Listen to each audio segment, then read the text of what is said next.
Здравейте! Казвам се Соня Трифонова и съм специален педагог. Днес ще ви кажа няколко причини, поради които приказката за лека нощ е сред най-силните семейни ритуали.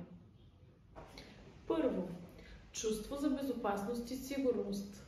Вероятно няма по-безопасно място от това да се сгушаш в мама или татко и да слушаш успокояващия му глас.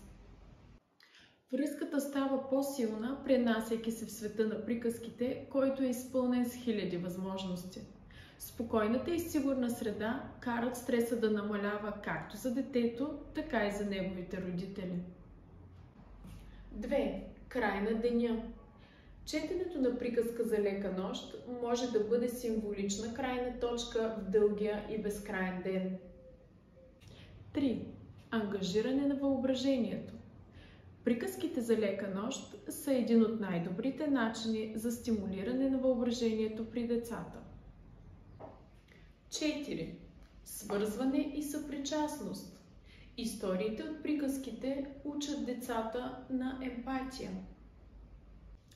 Те могат да се асоциират с някой от героите, който преминава през познато предизвикателство и това да им вдъхне смелост и увереност, че ще се справят.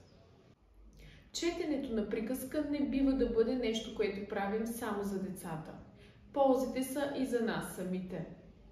Четейки заедно с тях, ние изграждаме по-силна връзка. Ако желаете да научите повече по темата, се свържете с мен.